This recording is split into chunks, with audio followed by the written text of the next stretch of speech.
రెండోది కూడా వేసుకుంటే పూర్తి పద్మాసనం అవుతుంది. మీ ఇష్టం, మీ వీలు. అందరికీ ఇది సూచన. నా ముందు కూర్చున్న వాళ్ళకే కాదు, ఇలా కూర్చోగలిగితే ఇలా కూర్చోండి, లేకపోతే ఇది కష్టం అనిపిస్తుంది. కుడిది కిందకి పెట్టండి, ఎడమది పైకి. జాగ్రత్తగా ఇవాళ చెప్తోంది అర్థం చేసుకోండి. మిమ్మల్ని అందరినీ కూడా గురుశక్తితో నింపేయాలి అని నా కోరిక. హిమాలయాలలో ఉన్నటువంటి గురువుల కోరిక కూడా అదే. ఇంకేంటంటే ఈనాడు గురుతత్వాన్ని అర్థం చేసుకున్న వాళ్ళు ఎవరూ లేరు. మీరు నేర్చుకుని ఇతరులకి నేర్పితే ప్రపంచం బాగుపడుతుంది. అంచేత మీరు విశ్వశాంతి కొరకు ఈ యజ్ఞకుండాలు కాదు ముఖ్యం, మీరు యజ్ఞమయం అయిపోవాలి, జ్యోతిర్మయం అయిపోవాలి. మీరు నడుస్తూ ఉంటేనే మనుషులకి సుఖం రావాలి. ఖచ్చితంగా ఈ 11 రోజుల్లో మీకు ఆ స్థితి వచ్చి తీరుతుంది. మీకే అర్థమవుతుంది. కానీ చెప్పింది జాగ్రత్తగా నేర్చుకోండి. ఖచ్చితంగా ఓ సిద్ధక్షేత్రంలో ఉన్నాం. కల్పవృక్షము కామధేను అయిన రాఘవేంద్ర స్వామి, ఇదివరకు జన్మలో ఆయన ప్రహ్లాదుడు, తర్వాత విభీషణుడు, ఇవాళ రాఘవేంద్ర స్వామి. అంతటి మహత్తర వ్యక్తి సత్యయుగం నుంచి ఈ స్థలంలో కూర్చుని తన ప్రయత్నాలు చేస్తూ వచ్చి మిమ్మల్ని ఈనాడు లాక్కున్నాడు. మీరు మాత్రమే కాదు, ఇంకా మీ ద్వారా ఇంకా ఎంతమందికి వెళ్తుందో ఈ జ్ఞానజ్యోతి. అంచేత ఇక్కడ యజ్ఞశాల నియమం ఒకటి గుర్తుంచుకోండి. యజ్ఞశాలలో ఎవరు నుంచుని ఉండకూడదు. ఇంకో నియమం గుర్తుంచుకోండి, సాధ్యమైనంత వరకు వేదికకి వీపు చూపించకూడదు, ముఖం చూపించాలి. ఇవన్నీ ఈ యజ్ఞానికే కాదు, మీరు తర్వాత మీ ఇంట్లలో మీ పల్లెటూళ్ళల్లో అంతా చాలామందికి ఇది అందజేసేటప్పుడు ముందు ఈ నియమాలన్నీ చెప్పి కూర్చోబెట్టేకే మొదలెట్టాలి తప్ప, యజ్ఞం చేస్తూ ఉంటారు, మనుషులు వస్తూ ఉంటారు, అది శవ పూజ అవుతుంది అని విఠల్ బాబా చెప్పారు. గుర్తుందా మీకు? ఇది గుర్తున్న వాళ్ళు చేతులు ఎత్తండి. అర్థమైంది కదా?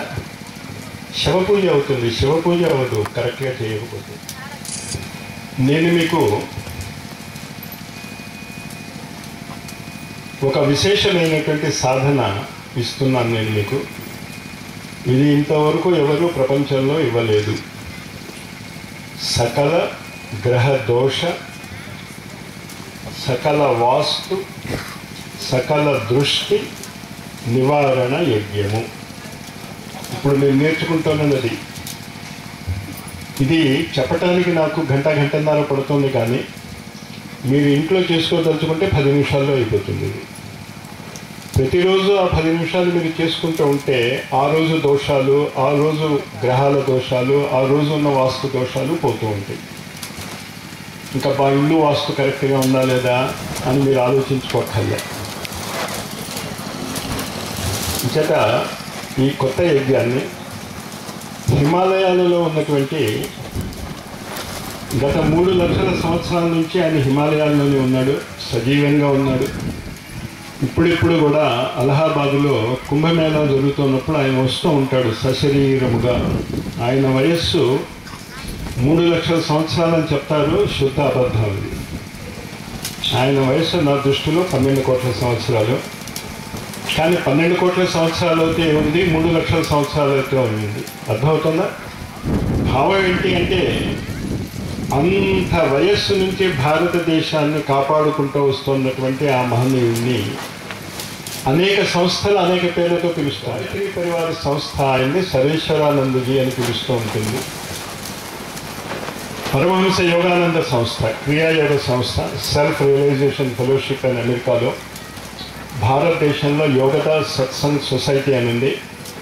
వారు ఆయన్ని బాబాజీ అని పిలుస్తారు. ఒకే వ్యక్తికి అనేక పేర్లు. ఒకే ఇంట్లో తండ్రి ఉంటాడు, వాడు ఒకడికి తమ్ముడు, ఒకడికి భర్త, ఒకడికి స్నేహితుడు కదా, ఒకే వ్యక్తి. ఆ వ్యక్తి అందజేసినటువంటి ఈ యజ్ఞాన్ని జాగ్రత్తగా అర్థం చేసుకోండి. మొట్టమొదటి నేను మీకు చెప్పింది ఏంటి అంటే, యజ్ఞకుండం దగ్గర కూర్చున్న వాళ్ళందరూ కూడా పైనున్న 6 ఇటుకలు తీసేయండి.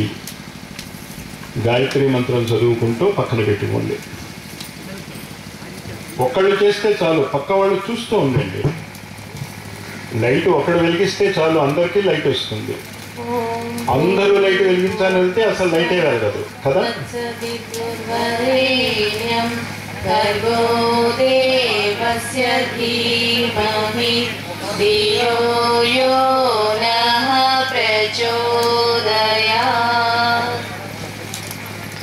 ఈ 6 ఇటుకలు మనం తీసేసాం. ఎందుకు ఇది చేస్తాం, ఇది అర్థం చేసుకోండి. ఎవడో యజ్ఞకుండం పెట్టి, ఎవడో సమిధులు ఇచ్చి, ఎవడో నెయ్యి ఇచ్చి, ఎవడో హవన సామగ్రి ఇస్తే, ఎవడో అగ్గిపెట్టి ఇస్తే, మీరు అగ్నిని ప్రజ్వల్ల చేశాక వాడేం చేస్తున్నాడో పక్కవాడు ఏం చేస్తున్నాడో అని యజ్ఞం చేస్తే ఏ యజ్ఞం అవుతుందో అర్థమైంది కదా. ఎవడికి పనికిరాదు. అంచేత ఈ సత్రయాగంలో చెప్పబడుతున్నటువంటి యజ్ఞంలో మీరే యజ్ఞకుండం పెట్టుకుంటారు. పెట్టి ఉంది కానీ మీరు మళ్ళా పెట్టుకోవాలి.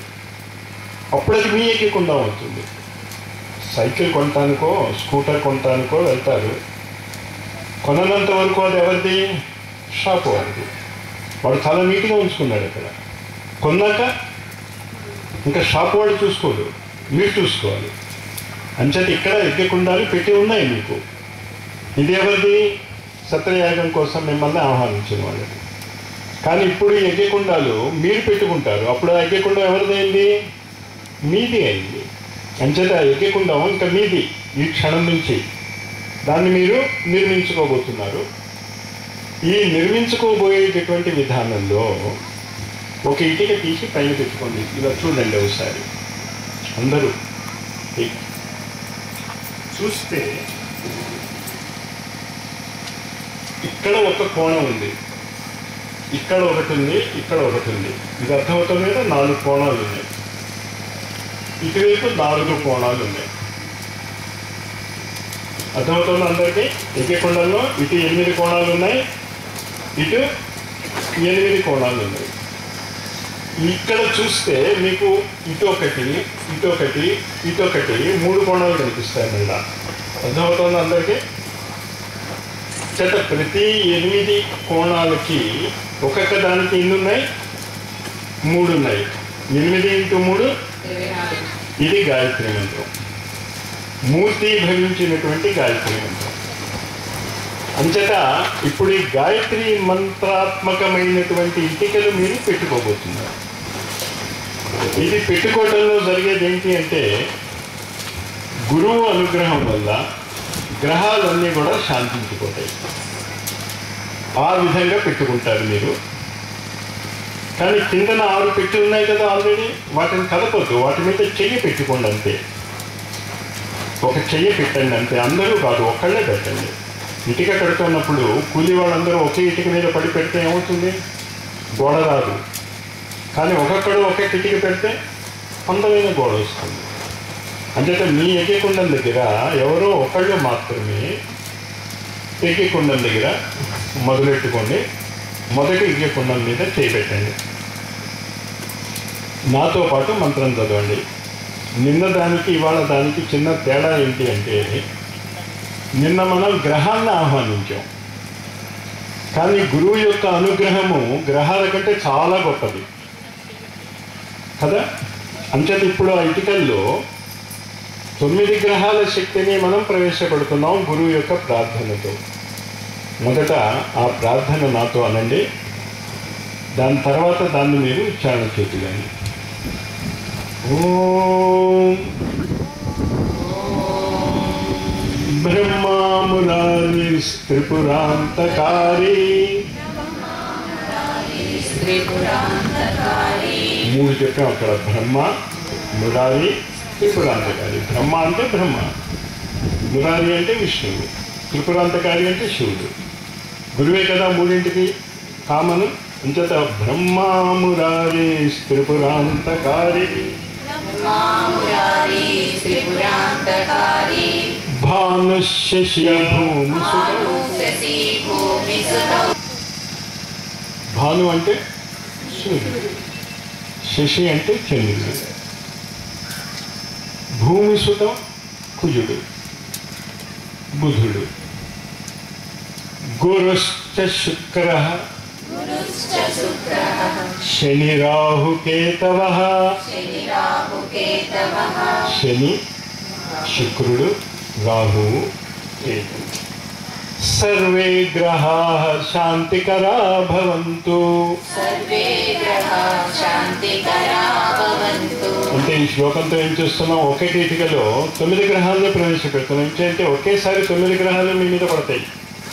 ఒక క్షణం ఒక గ్రహం, ఒక క్షణం ఒక గ్రహం కాదు, అన్నీ ఒకేసారి పడతాయి మీ మీద.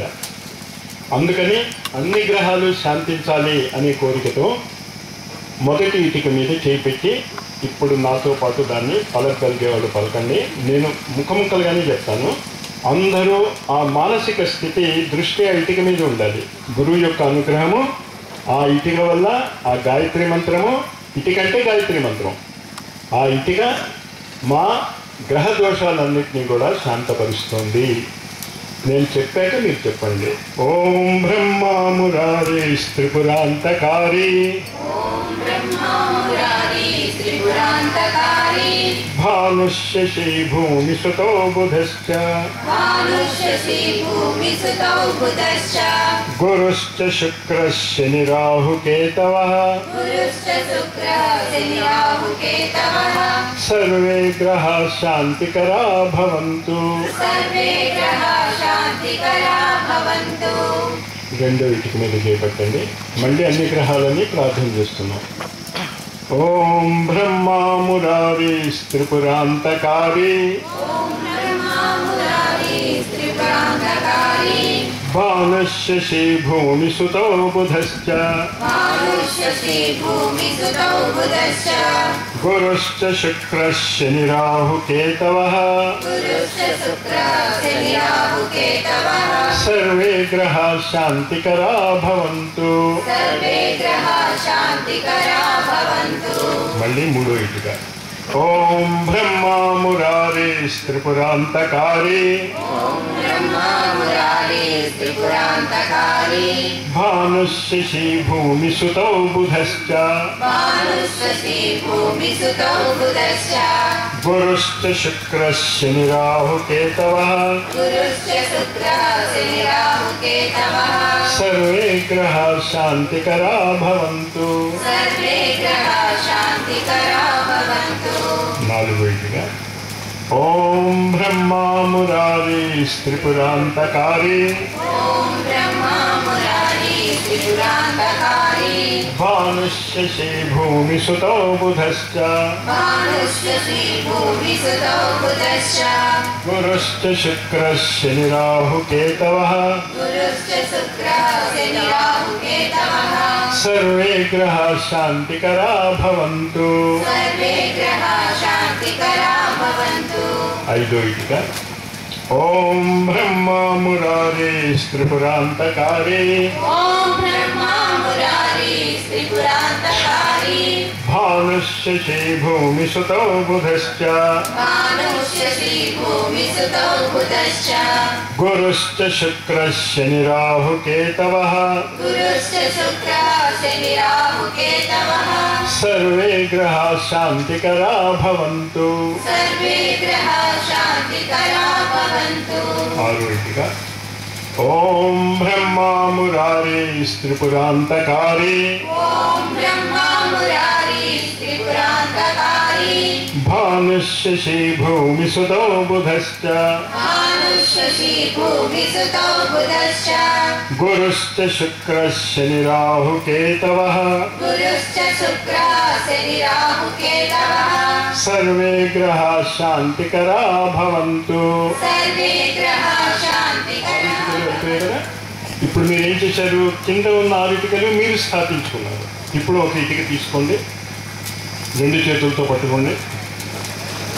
ఇప్పుడు దాంట్లోకి గురువు యొక్క అనుగ్రహాన్ని, గ్రహశాంతికి ఆవాహన చేసుకుంటున్నాం ఇదే మంత్రంతో. ఇది 7వ ఇటుక. ఓం బ్రహ్మా మురారి త్రిపురాంతకారి त्रिपुरान्तकारी भानुशशि भूमिसुतौ बुधश्च भानुशशि भूमिसुतौ बुधश्च गुरुश्च शुक्रः शनिराहुकेतवः गुरुश्च शुक्रः शनिराहुकेतवः सर्वे ग्रहाः शान्तिकरा भवन्तु सर्वे ग्रहाः शान्तिकरा भवन्तु। ॐ ब्रह्मा मुरारी त्रिपुरान्तकारी ॐ ब्रह्मा मुरारी त्रिपुरान्तकारी भानुशशि भूमिसुतौ बुधश्च भानुशशि भूमिसुतौ बुधश्च गुरुश्च शुक्रः शनिराहुकेतवः गुरुश्च शुक्रः शनिराहुकेतवः सर्वे ग्रहाः शान्तिकरा भवन्तु। सर्वे ग्रहाः शान्तिकरा भवन्तु।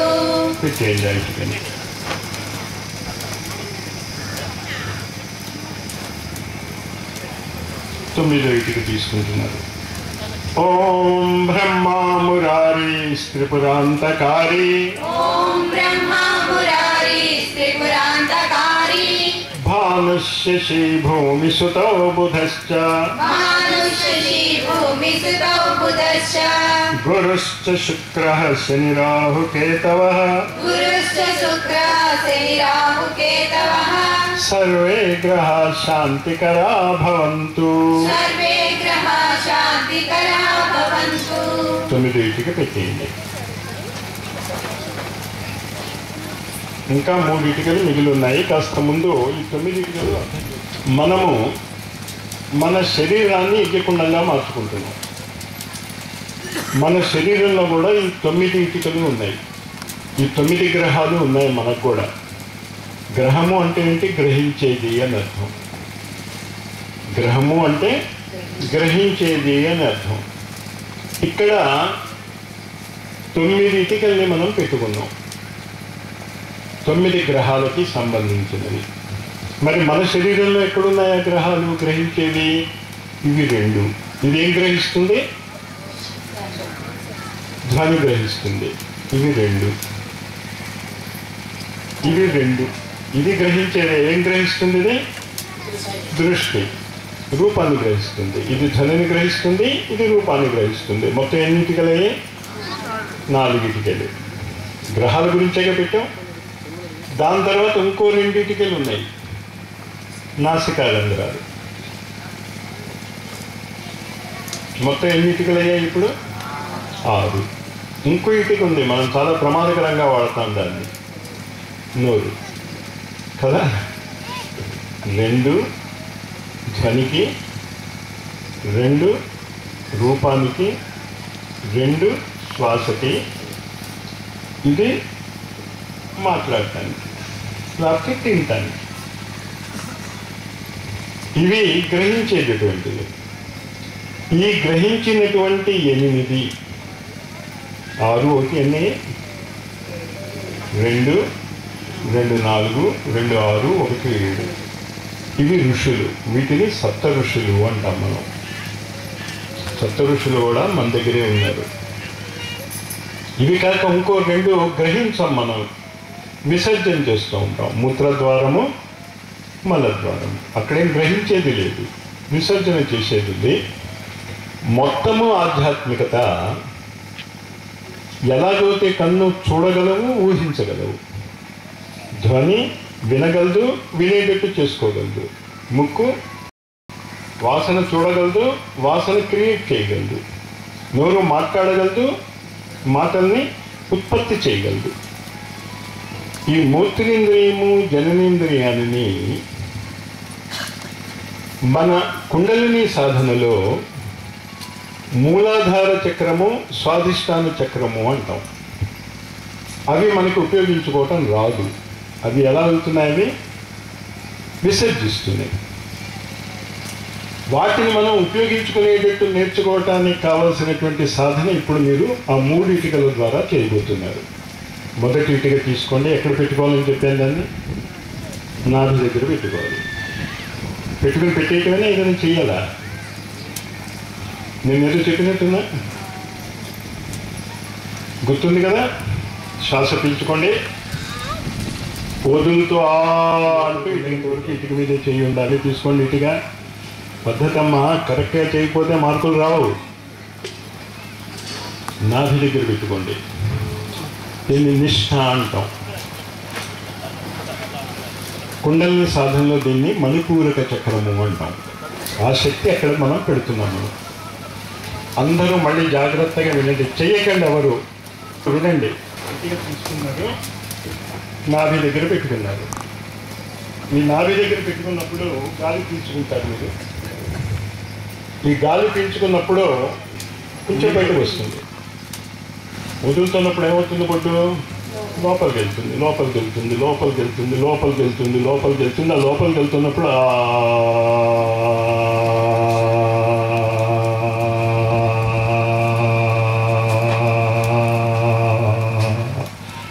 అంతంతవరకు చెయ్యకుండా ఉండాలి.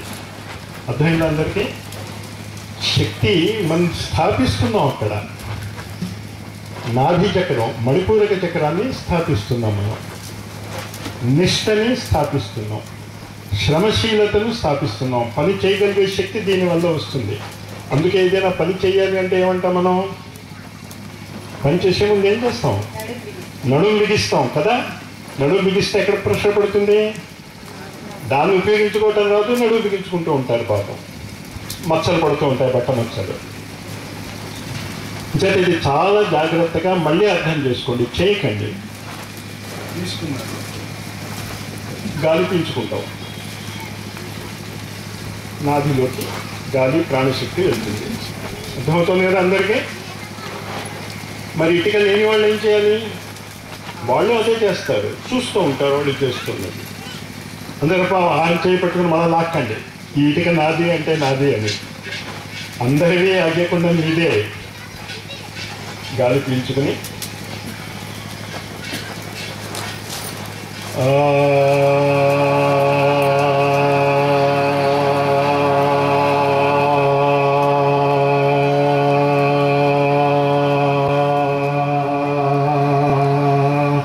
బొడ్డు లోపలికి వెళ్ళాలి. అంతవరకు అంటూ ఎగ్గకుండా మీదే ఇటుక ఉంచుకోండి.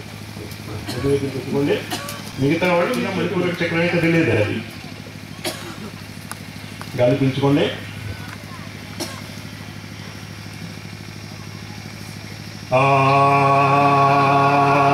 ఎగ్గకుండా మీరు పెట్టేయండి. పెట్టేసి చెయ్యి అలాగే ఉంచుతో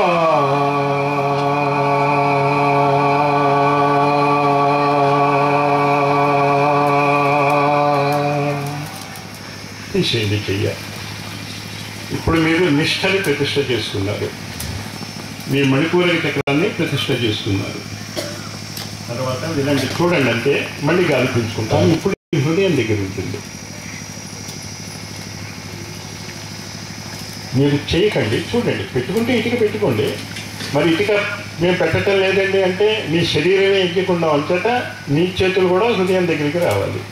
పక్కన ఉన్న వాళ్ళు కూడా.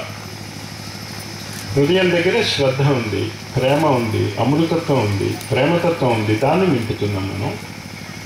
దీనిని శ్రద్ధ అంటాం. శ్రద్ధ మయోయం పురుష యోయ శ్రద్ధ సయేవ సహ. 17వ అధ్యాయంలో శ్రీకృష్ణుడు చాలా స్పష్టంగా చెప్తాడు, నువ్వెవరివి? యోయ శ్రద్ధ సయేవ సహ. నీ శ్రద్ధ దేని మీద ఉందో అదే నువ్వు. అంచేత ఆ శ్రద్ధ మనం నింపుకుంటున్నాం. చెయ్యకండి. ఇప్పుడు నేను చూపిస్తున్నాను, చూడండి. ఇప్పుడు చేతులు లేని అంటే ఇటుక లేని వాళ్ళు ఏం చేయాలో అన్న వాళ్ళకి చెప్తున్నాను. ఇటుక ఉందనుకున్న వాళ్ళు అది చెయ్యాలి. అర్థమైంది కదా? అంచేత ఇక్కడ ఇటుక పెట్టుకున్నాం. ఇటుక పెట్టుకున్నట్టే మీరు మీ శరీరాన్ని దేవాలయంగా మార్చుకుంటున్నారు. గాలి పీల్చుకుంటాం.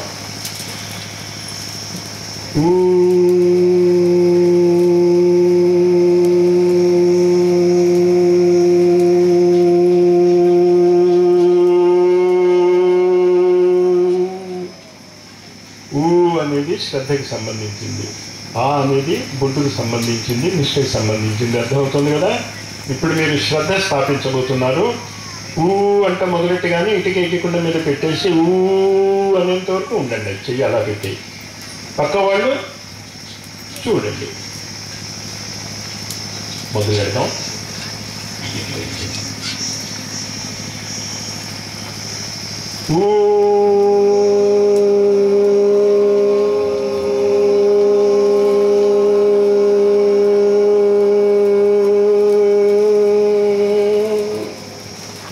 చేసేయండి.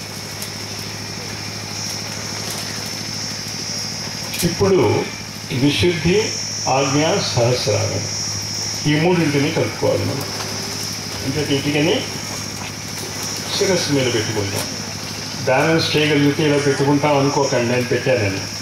చేతులు అక్కడే ఉండాలి. నేను ఎందుకు చేయగలిగాను అంటే అది చిన్నది, బరువు తక్కువది కనుక. కానీ చిన్నదైనా పెద్దదైనా రెండు శిరస్సు మీద ఉండాలి. అలాగే ఉంచుకోండి. నేను చేసింది చూడండి తప్ప మీరు చేయకండి. శిరస్సు మీద పెట్టుకోండి. మిగతా వాళ్ళు కూడా మీకు ఉంది విశుద్ధ చక్రం, ఆజ్ఞా చక్రం, పక్క వాళ్ళకి సహస్ర చక్రాలు అవి లేవనుకోకండి, ఉన్నాయి మీకు. వీళ్ళు ఒక కర్మకాండ చేస్తున్నారు, కానీ జరగాల్సింది లోపల పక్కకు కూర్చున్న వాళ్ళు చేసిందే కరెక్ట్ ఏమో గర్పించుకోండి. కానీ నేను చేసింది చేయకండి. చేతులు మాత్రం మీరు సాధన చేయటానికి వచ్చారు, ఇది లెక్చర్ వినటానికి కాదు. ఇది నేర్చుకుని మీరు ఇతరులకి నేర్పాలి. గాలి పీల్చుకున్నాక అంటాను, మీరు మాత్రం ఇంట్లో ఉండండి. ఏం చేస్తున్నానో చూడండి, మీరు చేయకండి ఎవరు.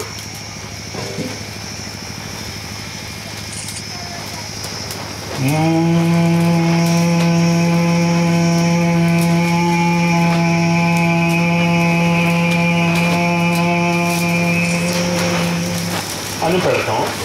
ఇక్కడ చాలా జాగ్రత్తగా గుర్తుంచుకోండి. 2 ముద్రలు వేయాలి మీరు. ఒకటి నాలిక పైకెత్తి పెట్టుకోండి, పై అన్నిటికీ తగలాలి నాలిక. కేచరీ ముద్ర అంటాం. ఆకాశంలో చిరుస్తున్న వాళ్ళందరి శక్తి ఈ ఇటుకలోకి దిగుతుంది. దేవతలందరూ ఆకాశంలో ఉంటారు. ఆ శక్తి అంతా నీకు దిగుతుంది. ఏ దుష్టశక్తి కూడా ఆకాశంలో ఉండదు, పాతాళంలో ఉంటుంది. దుష్టశక్తులన్నీ కిందన, కాలి కింద ఉంటాయి. అంచేతే శిరస్సు మీద ఎప్పుడైతే మీరు ఇటుక పెట్టుకుని కేచరీ ముద్ర వేస్తారో ఆకాశంలో సంచరిస్తున్న దేవతల అనుగ్రహం అంతా మీలోకి దిగుతుంది.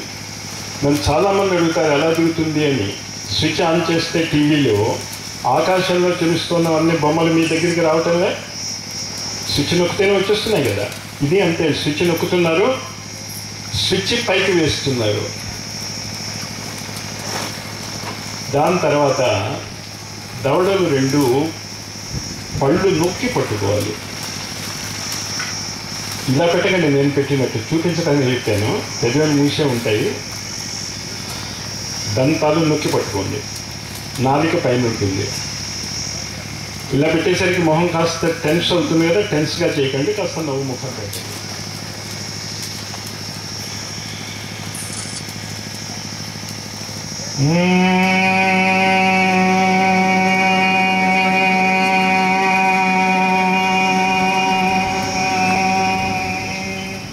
చెయ్యి కింద పెట్టేసుకోండి. ఇది యజ్ఞకుండ నిర్మాణం. ఇప్పుడు యజ్ఞకుండ మీదేంది. మీరు మీ యొక్క కోరిక, మీ యొక్క చేతనత్వంతో నింపారు. అంచేత ఎప్పుడు యజ్ఞకుండం దగ్గరికి వచ్చి వాళ్ళేమిచ్చారు వీళ్ళేమిచ్చారు కాదు, వాడుతున్నారైనా మీరు పాపం వాళ్ళకి చెప్పండి యజ్ఞకుండం ఈ క్షణంలో మాదని. తర్వాత తీసుకెళ్ళిపోకండి. కానీ ఈ క్షణంలో మీ ముందు ఉన్నటువంటి యజ్ఞకుండం మీది. చేతులన్నీ కింద పెట్టేసుకోండి. ఇప్పుడు ఇటుకలన్నీ రెడీగా, ఇటుకలతో గ్రహశాంతి అయిపోయింది. ఇంకా వాస్తు శాంతి జరగాలి. వాస్తు శాంతికి 12 రాసుల నుంచి పుట్టిన వ్యక్తులే దృష్టి దోషం కానీ వాస్తు దోషం కానీ కలుగజేస్తారు. మనిషి చూస్తే దృష్టి దోషం అంటాం. వాతావరణం, పృథివీ, మన కట్టుడు వల్ల వచ్చేది వాస్తు దోషం అంటాం. కానీ అది మనం తయారు చేసుకునేది. 12 రాసులతో తయారు చేస్తాం. ఇక్కడ కూడా మన శరీరంలో ఉన్నటువంటి, మన ఇంటిలో ఉన్నటువంటి, మన కుటుంబంలో ఉన్నటువంటి వాస్తు దృష్టి దోషాలు పోయే 12 అద్భుతమైనటువంటి మంత్రాలు ఉన్నాయి. శంకరాచార్యులు వారు రాసినటువంటి స్తోత్రం ఇది. గురువు అనుగ్రహాన్ని ఈ వాస్తు దోష నివారణ జరుగుతుంది. ఇది ఇప్పుడు మీరు చేసుకుంటారు. మొట్టమొదటి మేషరాశిలో పుట్టిన వాళ్ళు, లేకపోతే మేషరాశిలో ఇల్లు కట్టుకుంటే ఏదో ఒకటి ఆ రాశికి చెందిందే అవుతుంది. దానికి స్తోత్రం మనం చదువుతున్నాం. స్తోత్రం చదువుతున్నప్పుడు శిరస్సులో ఉన్నటువంటి దోషాలు, తలనొప్పి, మైగ్రేను, కంటి నొప్పి, చెవి నొప్పి, ఇలా శిరస్సుకు ఉన్న దోషాలన్నీ కూడా దీన్ని ప్రార్థన చేసుకుంటే పోతాయి గురు అనుగ్రహం వల్ల. అంచేత మీ మనస్సు ఇక్కడ ఉంచుకోండి శిరస్సు మీద.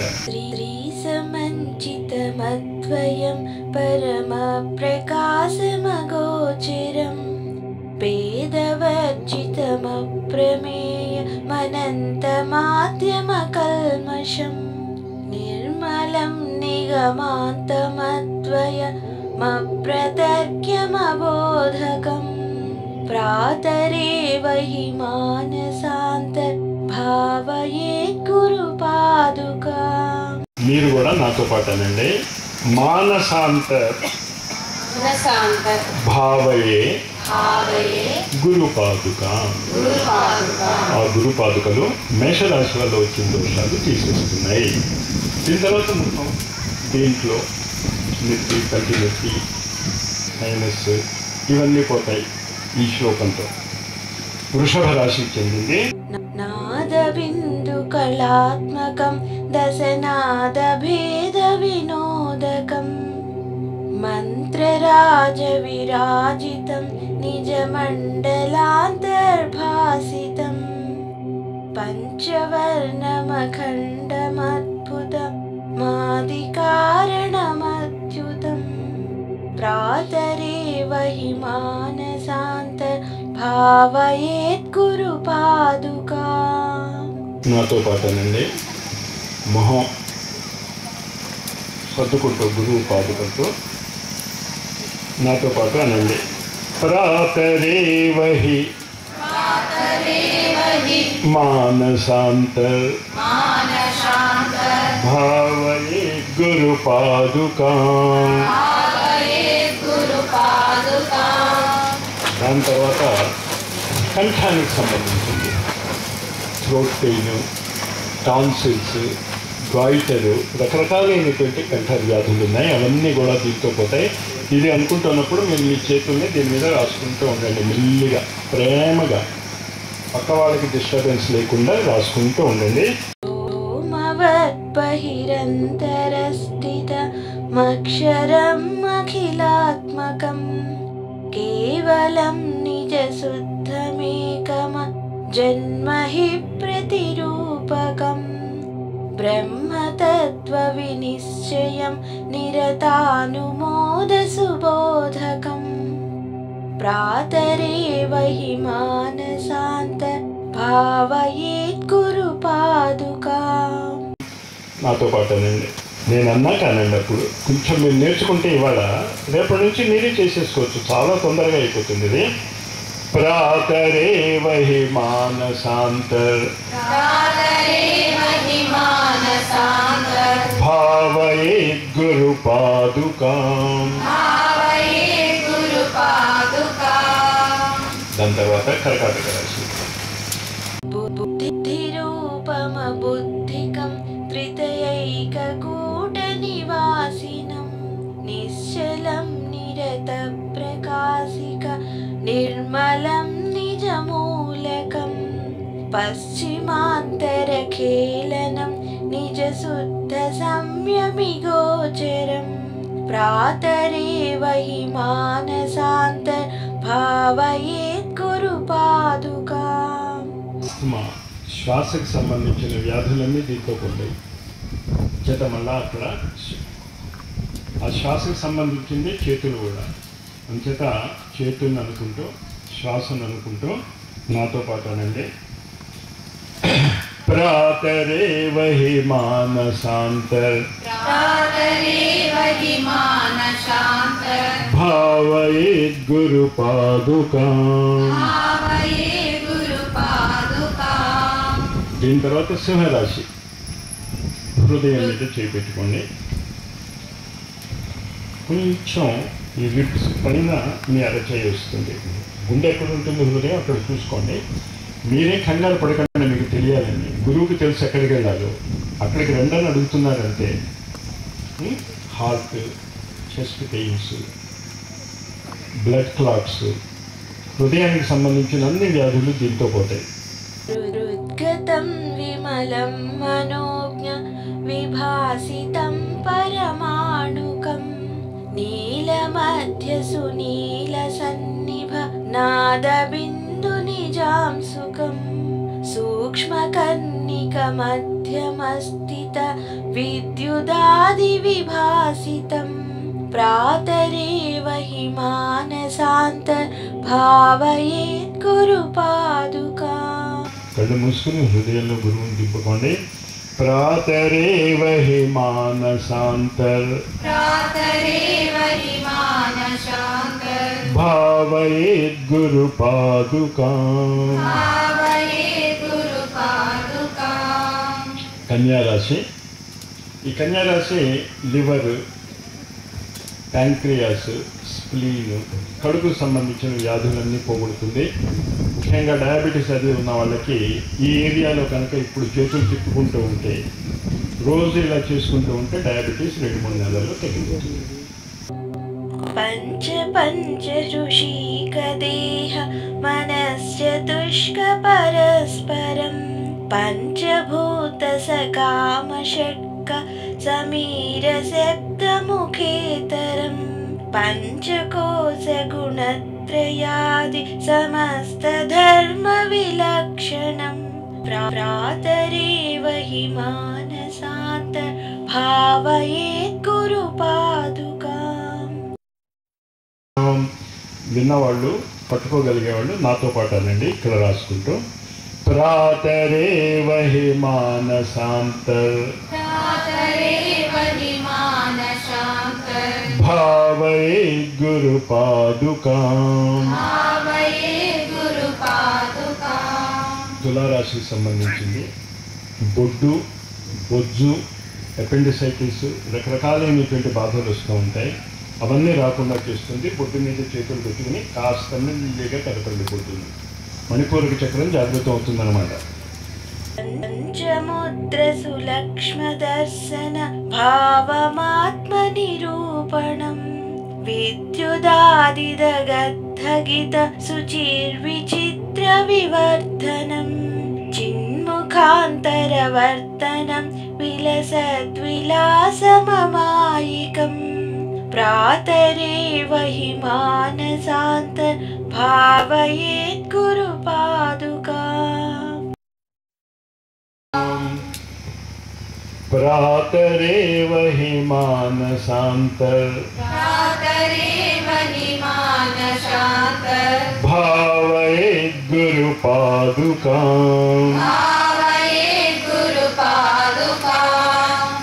దాని తర్వాత మర్మాంగాలు, మర్మావయాలు. దీనిని అసలు మనకు ఉపయోగించుకోవటమే రాదు, దానికి బానిసలం అయిపోయాం.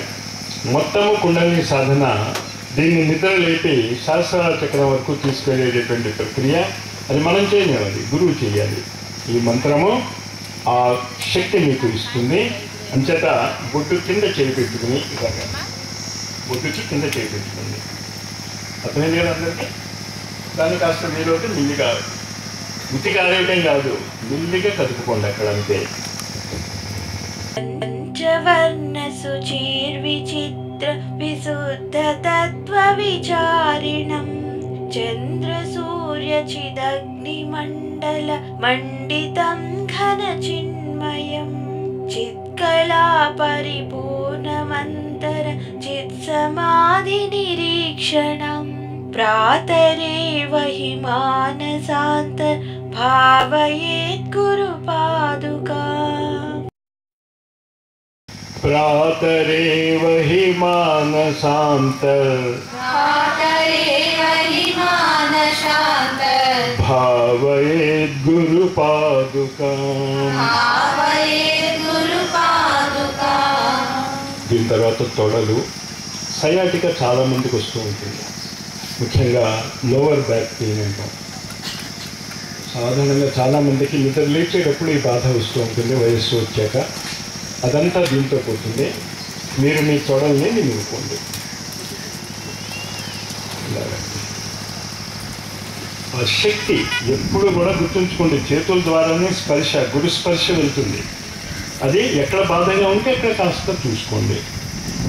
హంసచారమఖండనాద మణికవర్ణమరూపకం శబ్దజాలమయం చరాచర జంతుదేహ నివాసినం చక్రరాజమనాహతోద్భవ మేఘవర్ణమతః పరం ప్రాతరేవ హి మానసాంతర్ భావయేత్ గురు పాదుకాం. నాతో పాటనండి. ప్రాతరేవ హి మానసాంతర్ భావయేత్ గురు పాదుకాం. దాని తర్వాత మకర రాశి. అనేక జన్మకర్మలు మనని బాధ పెడుతూ ఉంటాయి. మీ ప్రారంభ కర్మలు ఇంకా ఉండవు ఈ రోజు నుంచి, గ్యారంటీ ఇస్తున్నారు గురువులు, రాసిచ్చారు వాళ్ళు. ఈ రోజు ఎవరైతే దీన్ని చేస్తున్నారో ఇంకా వాళ్ళకి ప్రారంభ కర్మ ఉండదు, సంచిత కర్మ ఉండదు. మరి మాకు బాధలు ఎందుకు వచ్చాయి? ఈ జన్మలో చేసుకున్నవే. చాలా జాగ్రత్తగా గుర్తుంచుకోండి. హిమాలయాలలో ఉన్నటువంటి గురువులందరూ ఏకస్వరంతో చెప్పేది ఏంటంటే, ఈనాటి యుద్ధాలు కానీ, ఈనాటి యాక్సిడెంట్స్ కానీ, ఈనాడు అకాల మృత్యువులన్నీ కూడా మీ ప్రారంభం కాదు, మీ సంచిత కర్మ కాదు, మీరు చేస్తున్నటువంటి తప్పులు. ఆ తప్పులన్నీ దేనివల్ల చేస్తాం? మనం వేసే అడుగుల వల్ల జరుగుతుంది.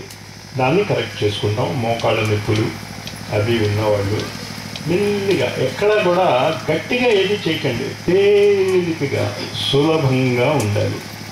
మీరేదో అక్కడ మీ కసి తీర్చుకోకండి దాని మీద, ప్రేమగా నిమురుకోండి దాన్ని. చదవండి. కర్మ విలీన కారణ హేతుభూతమబోధకం జన్మ కర్మ నివారకం రుచిపూరకం భవతారకం నామరూప వివర్జితం నిజనాయకం సుఖదాయకం ప్రాతరేవ హి మానసాంతర్ భావయేత్ గురు పాదుకాం. అలా రాసుకుంటూ గురువు యొక్క అనుగ్రహాన్ని, నా ఈ బాధలు రాకుండా ఉండాలి, నేను సన్మార్గం వైపు అడుగులు వేసే శక్తి రావాలి అనే భావనతో చేసుకుంటున్నాం మనం. ప్రాతరేవ హి మానసాంతర్ భావయేత్ గురు పాదుకాం. దాని తర్వాత పిక్కలు. ఈ పిక్కల్ని మెల్లిగా మీరు చూసుకోండి. మీకు రెండు కాళ్ళకి కాస్త బాధ ఉంటే ఇప్పుడు కాళ్ళు కాస్త కలుపుకోవచ్చు. మీరు పిక్కల్ని రెండు చేతులతో, ఆ స్పర్శ గురు స్పర్శ జరుగుతోంది మీ ద్వారా అన్నది గుర్తుంచుకోండి. మీరు కాదు పెట్టుకుంటున్నది, పైనుంచి దిగింది. అదే ఉపయోగించుకుంటున్నాం ఈ యజ్ఞంలో. సప్తకాంచన దీప్యమాన మహాణుమాతృకరూపకం చంద్రకాంతర తారకైరవ ముజ్వలం పరమాస్పదం నీల నీరద మధ్యమస్థిత విద్యుదాది విభాసితం ప్రాతరేవ హి మానసాంతర్ భావయేత్ గురు పాదుకాం.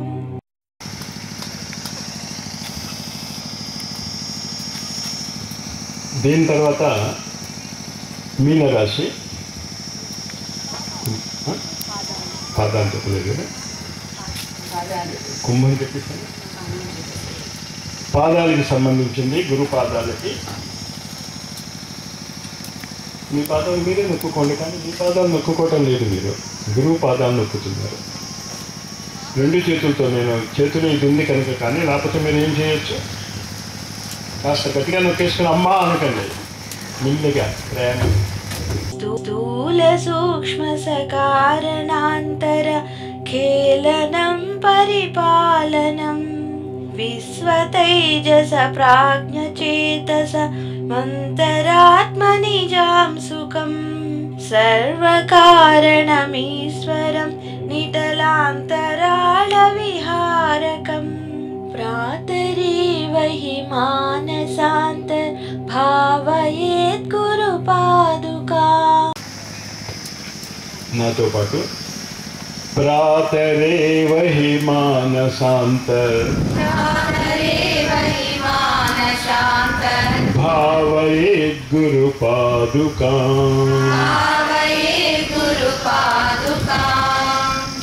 ఇప్పుడు మనం ఏం చేసుకున్నామో అర్థమైంది కదా. 12 ఇటుకలు ముందు పెట్టుకున్నాం మనం. ప్రతి ఇటుక ఒక గాయత్రి మంత్రమే. అందులో 24 కోణాలు ఉన్నాయి.